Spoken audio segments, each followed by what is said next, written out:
कोई भी जातक जो मेष लगन का है वो सूरज देवता की आराधना कर सकता है, क्योंकि सूरज देव इस लगन कुंडली में आपके इष्ट देव ग्रह बनते हैं और उनकी पाठ पूजन करना सदैव आपको लाभान्वित रहेगी। कल तक मैंने कोशिश की कि अष्टम भाव तक इसकी विस्तृत जानकारी दूं कि ये कैसा कैसा रिजल्ट्स अपनी दशांतरा में देने वाले हैं। आज अपनी इसी श्रृंखला को दर्शकों कंटिन्यू करता हुआ बात करते हैं कि अगर सूरज देवता नवम भाव में बैठे हो, यानी त्रिकोण का स्वामी त्रिकोण में बैठा हो, त्रिकोण का स्वामी अगर त्रिकोण में बैठा होगा तो जितने अंश मात्र बलाबल लेकर के वो बैठा होगा उतने ही लाभ अपनी दशा अंतरदशा में अवश्य मिलेगा।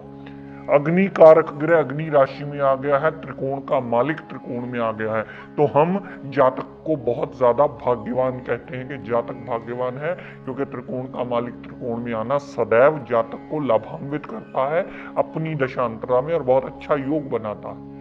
जितना डिग्री वाइज सूरज में बलाबल होगा उतने प्रतिशत रिजल्ट वो अपनी दशांतरा में अवश्य देगा। कृपया इस बात को सदैव ध्यान रखें और नोट कर लें। अगर किसी एपिसोड में मैं डिग्री वाइज बलाबल का अवलोकन करना या बताता हुआ आपको इस बारे में विस्तृत जानकारी देता हुआ भूल जाऊं तो कृपया आप इस बात को दिमाग में रखिएगा कि ग्रह को रिजल्ट उतने ही देने में वो बाध्य हम कर सकते हैं जितना प्रतिशत डिग्री वाइज उसमें बलाबल होगा उतने ही परसेंट रिजल्ट वो अपनी दशांतरा में हमें देने में सक्षम होता है। तो नवम भाव में आए हुए सूरज देवता जातक पिता की बहुत ज्यादा केयर करने वाला होता है, जातक धर्म को कट्टरता से मानने वाला होता है, जातक प्रभु पर पूरी आस्था रखने वाला होता है, जातक विदेश यात्रा करने वाला होता है, जातक हायर टू हायर रिसर्च में जाना बहुत ज्यादा पसंद करता है, जातक का माइंड अपने पिता और परिवारजनों की तरफ बहुत ज्यादा रहता है, यानी नवम भाव संबंधी यात्रा विदेश की भी करके पूर्णतः सूरज की दशांतरा उसे पॉजिटिव रिजल्ट ही देती है।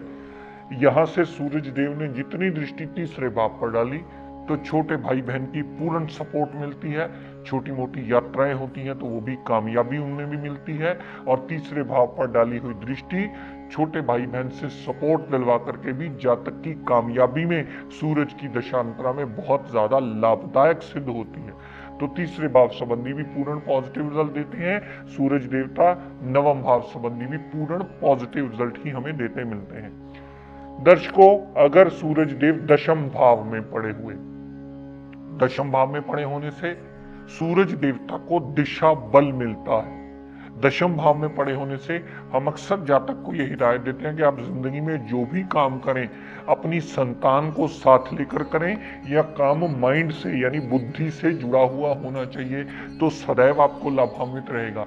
क्योंकि सूरज का दशम भाव में दिशा बली होना सदैव कुंडली के लिए लाभदायक सिद्ध होता है, क्योंकि सूरज इस लगन कुंडली का न सिर्फ एक योग कारक ग्रह है बल्कि इस कुंडली का इष्ट देव भी माना जाता है, यानी इष्ट ग्रह भी माना जाता है। तो दशम भाव में आए हुए सूरज देवता कामकाज में वृद्धि देंगे, कामकाज की स्टेबिलिटी देंगे, कामकाज का नया रास्ता खोल करके कामकाज में एडिशन करके आपको पूर्णतः एडवांटेज देते मिलेंगे। यहां से सूरज देव ने जितनी दृष्टि चौथे भाव पर डाली, चौथे भाव पर डाली हुई सूरज देवता की दृष्टि चौथे भाव संबंधी सारे लाभ देगी। माता से बहुत ज्यादा केयरिंग होगा, माता से बहुत ज्यादा जातक की अटैचमेंट होगी, माइंड विल पावर स्ट्रांग होगी, गाड़ी भूमि वाहन मकान सारी सुख सुविधाएं लेने में सूरज देव की दशांतरा जातक को सदैव सपोर्ट करती ही मिलेगी। सूरज देव ने अगर अपना विराजमान स्थान 11वें भाव में बनाया, यानी कुंडली के अगर 11वें भाव में पड़े हुए सूरज देवता, 11वें भाव में पड़े हुए सूरज देवता आपको सदैव लाभ देते ही मिलेंगे। बड़े भाई बहन से पूर्ण सपोर्ट मिलेगी और जातक की हेल्थ प्रॉब्लम जल्दी नहीं आएगी। बड़े भाई बहन के सपोर्ट के साथ साथ जातक को धन का अभाव भी जल्दी नहीं बनेगा।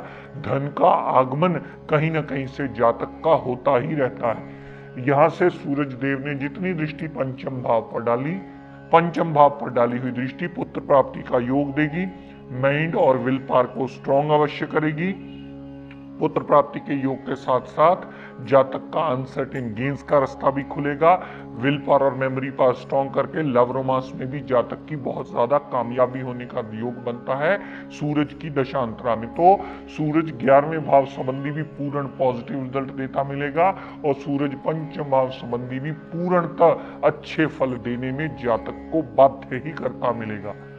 लेकिन प्रिय दर्शकों, अगर सूरज देवता 12वें भाव में विराजमान हो, अगर सूरज देव 12वें भाव में विराजमान हुए तो अपनी दशा अंतरदशा में सदैव प्रॉब्लम्स देते ही मिलेंगे। 12वें भाव में आए हुए सूरज देवता हमेशा जातक के लिए कष्टकारी होंगे। फजूल के खर्चे बढ़ेंगे, मेंटल पीस डिस्टर्ब होगी, स्टमक में प्रॉब्लम आएगी, संतान से कष्ट का योग बनता है, संतान को भी कष्ट का योग बनता है। संतान से कष्ट, संतान को कष्ट और लव रोमांस में नाकामयाबी होकर के सूरज देवता की दशा अंतरदशा सदैव जातक के लिए मेंटली उसको डिस्टर्ब करती ही मिलेगी।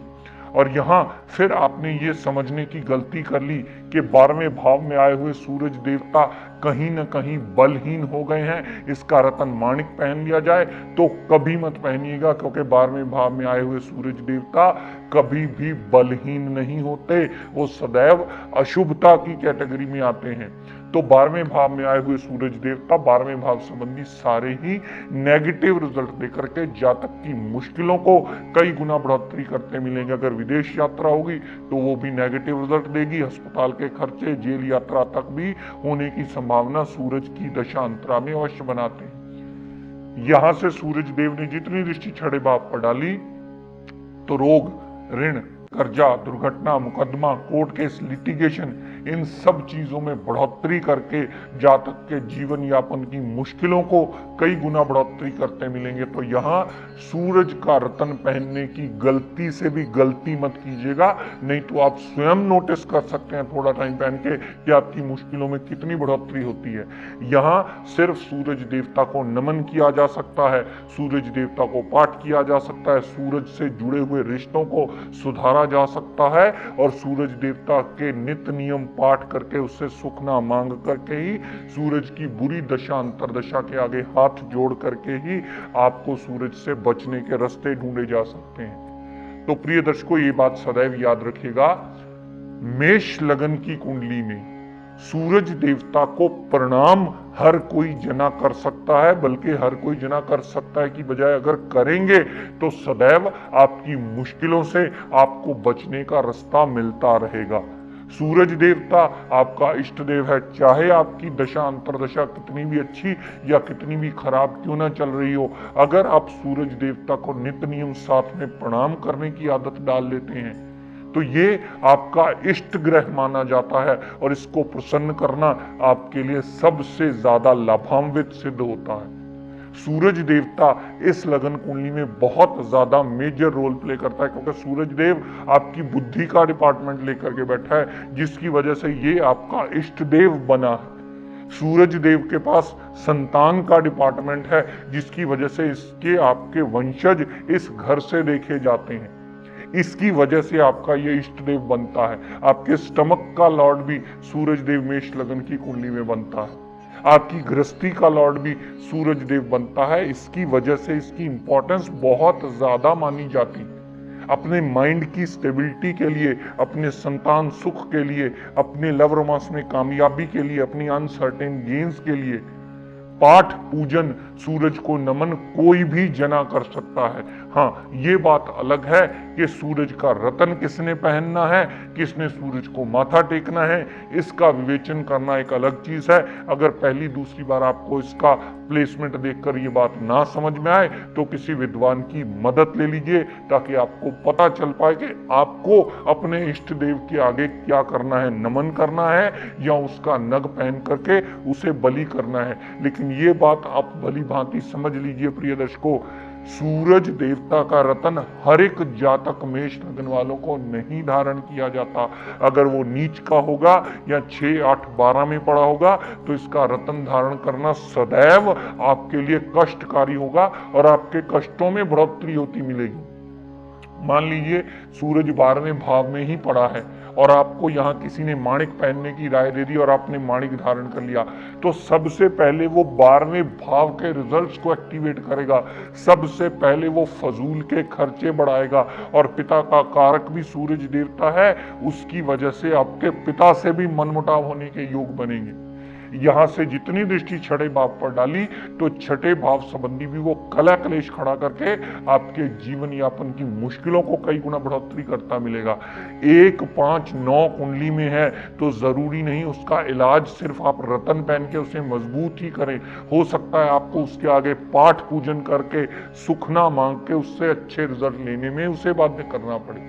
रतन एक अकेला उपाय नहीं होता है कि अगर 1, 5, 9 है तो इसका रतन धारण करना ही बनता है। ये थ्योरी शास्त्र सम्मत नहीं है। हर ग्रह की अपनी प्लेसमेंट डिसाइड करके बताती है कि क्या इसका रतन धारण करना बनता है या इसका रतन धारण करना सदैव आपके लिए वर्जित है। आप सिर्फ इसके पाठ पूजन और इससे जुड़े हुए रिश्तों को सुधार करके उसे सही ट्रैक पर ले आए।